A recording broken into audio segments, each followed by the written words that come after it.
नमस्ते, आप देख रहे हैं टिल एजुकेशन। मैं हूं इंद्रजीत कुमार। आपका टिल एजुकेशन में बहुत बहुत स्वागत है। इस वीडियो में मैं आपसे वादा करता हूं, मैं कोई परेशानी, कोई भी दिक्कत प्रेजेंट टेंस से रिलेटेड नहीं होने दूंगा। ये मेरा वादा है आपसे। बस जो बताया जा रहा है उसको आप ध्यान से सुने और करें। तो प्रेजेंट टेंस में हमने पढ़ा है, आपने भी पढ़ा है कि पहचान क्या है। तो जो वाक्य के लास्ट में ता है, ती है, ते है, ता है, ती है, ते है, ताहू आ जाता है, तो उस टेंस को, जो वाक्य है उसको देख के हम कहते हैं कि ये वाला जो टेंस प्रेजेंट इंडेफिनिट टेंस का, ये हमें पढ़ाया जाता है। इस तरह आप करते हैं, मैं भी किया हूँ। लेकिन मेरे साथ एक गलती क्या हो गया कि एक सेंटेंस मैंने देखा, जैसे इसमें लिखा था राम जा सकता है। तो मैंने सोचा मेरे से गलती हुआ, मैंने सोचा यार यहाँ पे ता है, तो सर ने पढ़ाया था कि एक वाक्य के लास्ट में जाके देखना ता है, ती है, ते है, ताहू आएगा, तो वो वाला सेंटेंस, जो सेंटेंस है वो सेंटेंस प्रेजेंट टेंस का होगा। तो मैं सोचा कि ये प्रेजेंट टेंस का ऐसे सही होना, लेकिन गलत हो गया, क्योंकि ये टेंस नहीं है। ये तो कैन का प्रयोग, मॉडल्स का प्रयोग आया है, मॉडल्स का प्रयोग, तो गलत हो गया ना। तो ये एक बोलने से कि उसके लास्ट में जाके देखो क्या है, तो समझना जरूरी है। ये प्रेजेंट टेंस का नहीं है, ये कैन का है। तो ये आपको पहचान करना है। तो कैसे करेंगे? जैसे मैं बोलूँ राम जाता है, ये प्रेजेंट टेंस का है। वे जाते हैं, ये है प्रेजेंट टेंस।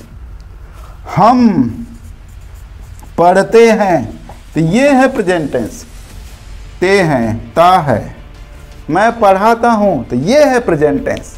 प्रेजेंट टेंस में अगर सिंपल सेंटेंस आ जाता है तो हम क्या क्या गलतियां करते हैं, आइए देखें। प्रेजेंट टेंस की जो गलतियां हम पहले करते हैं बनाने में, सिंपल सेंटेंस को बनाने में दिक्कत करते हैं। सिंपल सेंटेंस जैसे वे जाते हैं, बहुत आसान तरीके से बताऊंगा। वे जाते हैं, ये सिंपल सेंटेंस है। अगर मैं बोलूं कि वह खाता है, वह खाता है, ये दो सिंपल सेंटेंस है। इसको जब हम अंग्रेजी बनाने लगते हैं तो वे का अंग्रेजी दे होता है, तो दे लिख दिए। जाते का अंग्रेजी हमको पता है, जाने का अंग्रेजी होता है गो, तो दे के बाद गो रख दिए तो हो जाता है। तुक्का मार दिए, सही हो गया। वह खाता है, तो हम लोग ही कर दिए वह का अंग्रेजी। खाने का अंग्रेजी हमने ईट कर दिया, खाने का अंग्रेजी ईट होता है, तो ये गलत हो गया। यहाँ पे तुक्का नहीं चला, तो हमें यहाँ पे तुक्का नहीं चलाना है, हमें रूल को चलाना है। तो रूल क्या है? रूल समझिए। पहला रूल बता रहा हूँ, कोई पूछे तो कौन बताया, तो बोले मैंने बोला, आई के सर ने रूल बताया है। रूल समझिए क्या है। जो रूल बता रहा हूँ ये सिंपल सेंटेंस का रूल बता रहा हूँ। सिंपल सेंटेंस का रूल, पहला रूल है, रूल नंबर 1, कि सिंपल सेंटेंस में अगर सिंगुलर सब्जेक्ट हो तो उसके साथ आप जो है सिंगुलर वर्ब को जोड़ेंगे। सिंगुलर वर्ब को जोड़ेंगे, रूल नंबर 1 हुआ। सिंगुलर सब्जेक्ट यस, किसके साथ? S V, singular verb. जैसे, अच्छा सिंगुलर सब्जेक्ट क्या है वो बता दीजिए सर। सिंगुलर सब्जेक्ट ही को बोलेंगे, लड़का रहेगा तो सी को बोलेंगे, किसी का नाम रहेगा उसको बोलेंगे, इट बोलेंगे। ही, सी, किसी का नाम, इट को सिंगुलर सब्जेक्ट कहेंगे। इतना क्लियर हो गया? हाँ क्लियर हो गया। सर ये बताइए सिंगुलर वर्ब कैसे बनाएंगे, वर्ब को सिंगुलर कैसे बनाएंगे, तो वो समझिए। इससे पहले इस बात को ध्यान दीजिए, जो वर्ब होते हैं, वर्ब वो प्लूरल में होते हैं। किस में होते हैं? प्लूरल में। अगर मैं बोलूँ जाना, जाना का अंग्रेजी क्या होता है? गो, तो गो प्लूरल में है। किस में है सर? प्लूरल में। आना, आना का इंग्लिश क्या होगा? कम। कम कौन सा फॉर्म में है? प्लूरल फॉर्म में है।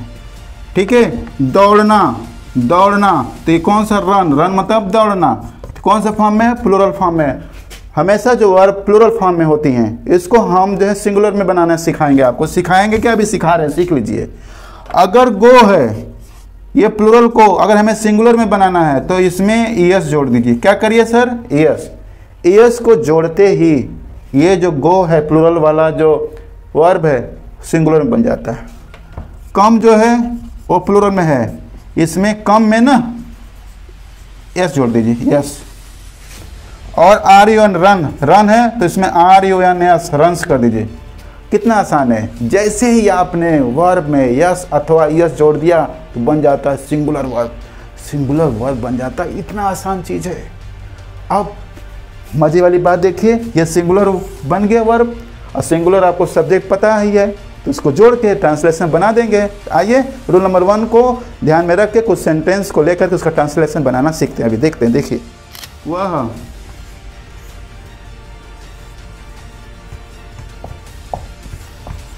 वह टहलता है, वह टहलता है।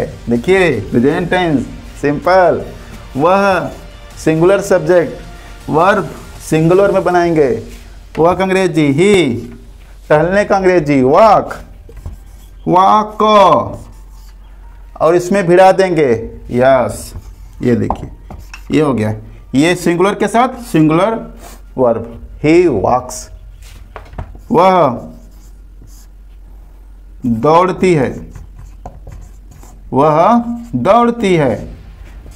सी, दौड़ने का अंग्रेजी रन होता है, तो रन के साथ यन को भिड़ा दो, रन्स।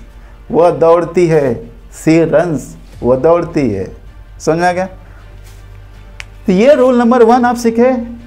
बड़ा सेंटेंस भी बना सकते हैं आप, बना के दिखाऊं? चलिए। लड़का मैदान में खेलता है, लड़का मैदान में खेल। थोड़ा बड़ा हो गया, डोंट वरी, आपको पता है सब्जेक्ट प्ले रखना है, ठीक। ट्रांसलेशन बनाने के लिए आपको सब्जेक्ट प्ले रख लो। दूसरा नंबर पे हम वर्ब रख रहे थे, और तीसरा नंबर पे ऑब्जेक्ट रखना है। ऑब्जेक्ट इसमें कौन सा है बता देंगे आपको, मैदान है। तो सब्जेक्ट वर्ब एक साथ, एक तो पहले सब्जेक्ट आते ही वर्ब आ जाएगा, ठीक है। तो यहाँ पे सब्जेक्ट है लड़का, तो द बॉय खेलता है, खेलता है अंग्रेजी plays. The boy plays, plays, the boy plays. किधर? In the field, in the field, in the field. The boy plays in the field. English बना। अगर आप ध्यान से देखिए तो पहले हम इसका इंग्लिश बनाए, दूसरा नंबर पे हमने इसका बनाया, तीसरा नंबर पे ये बनाया, चौथा पे हमने ये बनाया। यानी कि पहला शुरू का सब्जेक्ट लिखा, बाद में उल्टे बनाते हुए आ गया। ये भी एक तरीका है। जस्ट आप ऑब्जर्व करिए, चीज़ों को देखिए तो आपको समझ में आ जाएगा करना क्या है। बड़ा बना के दिखा दिया। रूल नंबर 2 सीखते हैं। आइए आइए फील्ड में आइए, दूसरा रूल को सीखने के लिए। दूसरा रूल कहता है कि जब आप प्लूरल सब्जेक्ट के साथ प्लूरल वर्ब होनी चाहिए। प्लूरल सब्जेक्ट के साथ प्लूरल वर्ब को जोड़ो। कौन कह रहा हूं? मैं कह रहा हूं। कोई पूछे आपसे तो मेरा नाम बोल दीजिए। आई के सर ने कहा प्लूरल सब्जेक्ट के साथ प्लूरल वर्ब। जैसे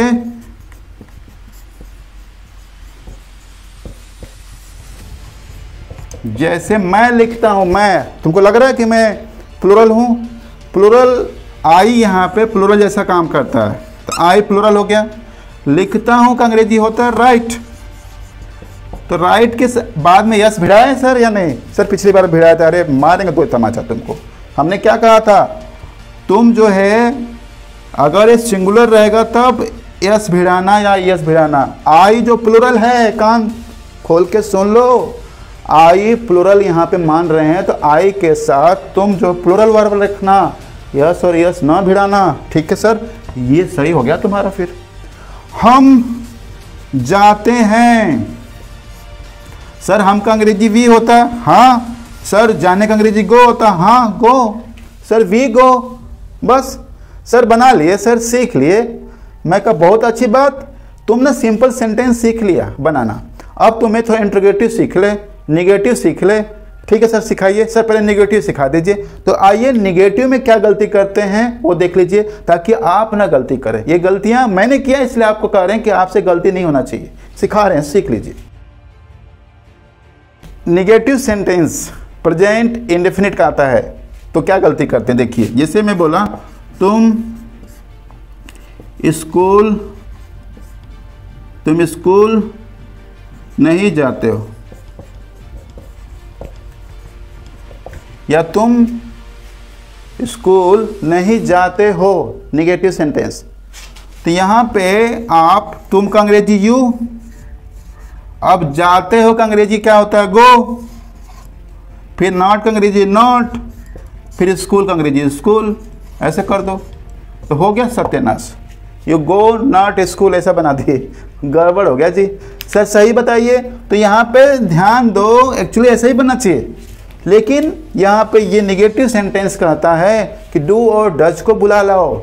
सिंपल सेंटेंस में डू डज को नहीं बुलाते हैं, सिंपल सेंटेंस में डू और डज को सोने देते हैं, सोया रहता है। लेकिन निगेटिव सेंटेंस में डू डज को जगाना पड़ता है, बुलाना पड़ता है।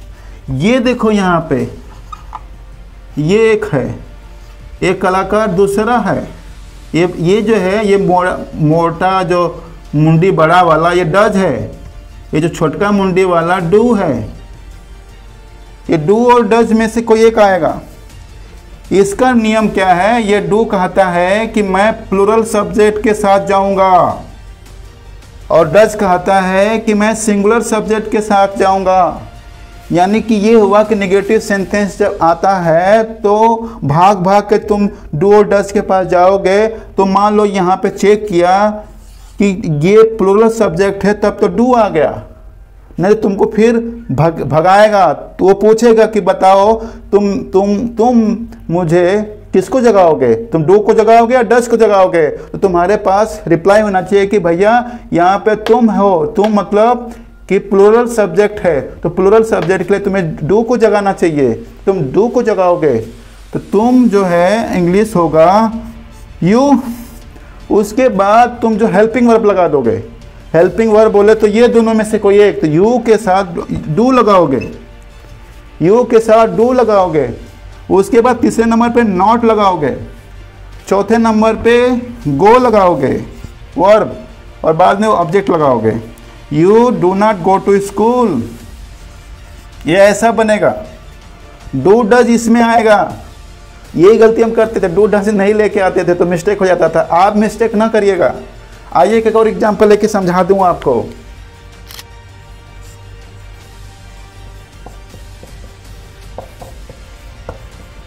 हम नहीं कहते हैं, हम हो गया वी। ये प्लूरल है कि सिंगुलर है? प्लूरल है सर। तो वी के साथ डू लगाएंगे सर, हाँ लगा दीजिए। फिर तीसरे नंबर पे नॉट लगा लेंगे, लगाइए। फिर नॉट के बाद से वर्ब लगा लेंगे गो। गो क्यों? यहाँ गाने का अंग्रेजी क्या होता है जी? सिंग होता है।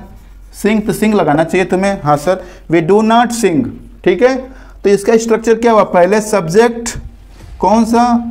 प्लूरल सब्जेक्ट है तो डू, फिर उसके बाद थर्ड नंबर पे नॉट, फिर उसके बाद वर्ब, फिर ऑब्जेक्ट। ये आपका ये रूल बना। इस रूल को याद रखो। तीसरा नंबर रूल, जब नेगेटिव सेंटेंस रहे तब रूल बनता है प्लूरल सब्जेक्ट के साथ डू लगाएंगे, थर्ड नंबर पे नॉट लगाएंगे, उसके बाद वर्ब का फर्स्ट फॉर्म लगाएंगे, उसके बाद ऑब्जेक्ट लगाएंगे, और इस तरह अंग्रेजी बनाएंगे। आई होप ये रूल तीसरा याद रखना। कौन बोला तो मेरा नाम तुम बता देना। आई के सर ने कहा ऐसे ही करना, गलती किया तो दिक्कत हो जाएगा जी।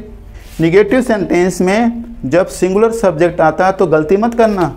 जैसे वह नहीं लिखती है,